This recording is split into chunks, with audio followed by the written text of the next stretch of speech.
It's 6 o'clock, and it's time to tune in to America's favorite anchor, Trip O'Neill. The Sultan of Smug is in town tonight. Good evening, I'm Trip O'Neill. Thanks for joining us. Of course, all of us have in some way been moved or touched by Emmy Award winner Andrew Kemlage and the level of arrogance and stench of smugness that he carries with him. Mr. Kemlage was in town today for a book signing which no one showed up to.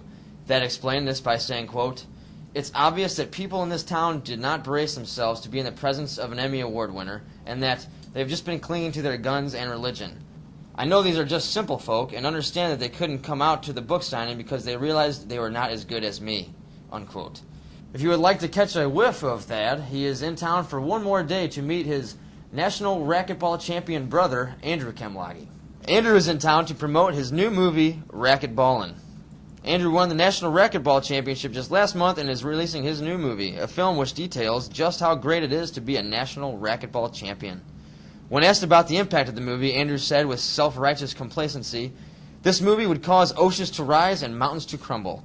This film would make Steven Spielberg wet himself." Steven Spielberg. Our reporter, Christina Examus, is out in the field today, about to get an exclusive interview with the two brothers, together in the same room for the first time in 18 years. Christina, talk to me.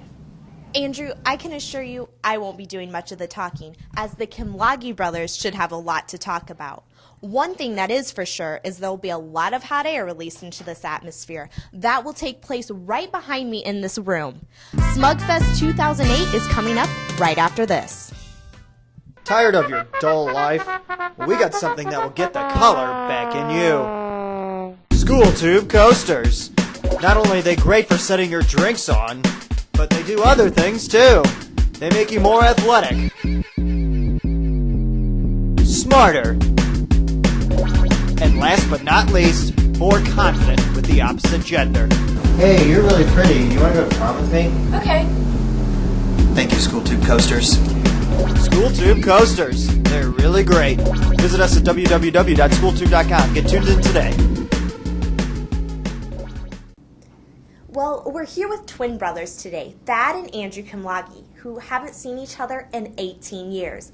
And today, they're going to talk confidently about their accomplishments. So, Excuse me, Tootsie, I'd like to jump in here if I may. Thank you very much.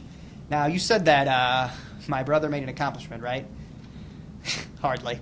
I mean, I don't think you can call somebody who runs around in a little cubicle with a little racket, hitting a little blue rubber ball around and better than other meatheads as somebody who made an accomplishment. I mean, we're dealing with facts here now. But you, Katrina, of all people, know that writing television news is, I guess, well, you could say that it plays more of an important role than being a jock in the evolution of man. I mean, people are going to be talking about Emmy Award winners like me for the next, I don't know, 500 years maybe or so. I mean, maybe even longer. I don't know. But they'll talk about people like us the way, I don't know, people speak of Michelangelo or William Shakespeare or even Rick Astley.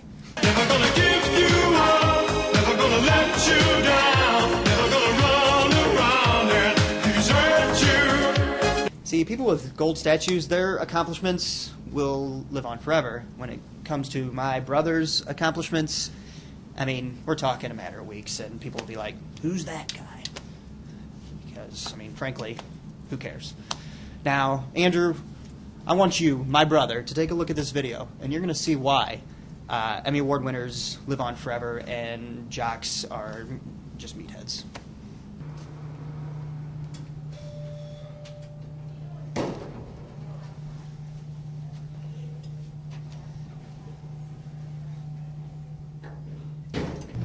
I saw what you did there. You realized, I mean, you saw the statue, you saw the suit, you realized you had to hold the door open for me because, I mean, it was the right thing to do. And because of your kindness, I'll tell you what I'm going to let you do. I can't give you an autograph, unfortunately, because I have to have my agent presence, but I'll let you touch the statue. For real. Why don't you go ahead and get some of that? Go on, don't be shy. All right, that'll do. Well, I hope you realize what a life-changing experience this was for you, and this is actually my stop, so You're a good kid. Thanks again. Keep holding the door open for Emmy Award winners.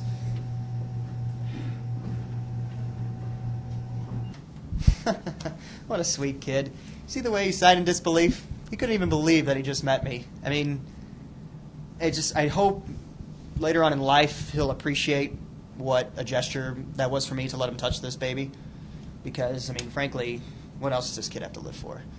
So, I guess let's see if you can top that one, Mr. Racquetball. Okay, so that was interesting, but why don't you talk about how... You know what? Actually, news lady, I got something to say about that. What, you walk around with a gold statue all day, huh? You think you're pretty cool? Yeah, not so much. What you wish you had was this thing right here, gold medal. This is the true symbol of accomplishment and of victory and of being a champion. Gold statues are lame, basically, and nobody cares about them. And you so callously referred to me as a meathead earlier in this interview, I believe that was the term you used. I think you can ask most people, and they'll tell you there's nothing more divine than watching an athletic specimen with a beautiful body perform at their absolute peak. And I think anybody could tell you that. So, and that kid that you inspired, apparently, I ran into him earlier in the day, and I want you to watch what happened when he met me. Maybe you could write me up a little something about this, and you can win another itty-bitty gold statue there. Hey, man. Need somebody to play against? No, I was waiting for a job. Oh, yeah? That's cool. Well, think you could beat somebody who won a gold medal in racquetball? Probably not, but we'll win. I think so. Let's racquetball. Let's do it.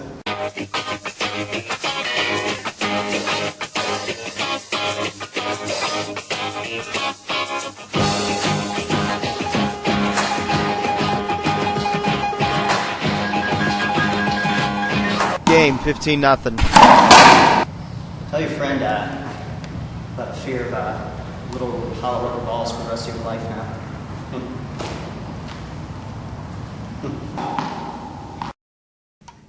You see that brother of mine? He was speechless. He actually kept practicing too after I tore him a new one. Poor little guy. He doesn't even know that I'm the only one in the world blessed with impeccable athletic ability.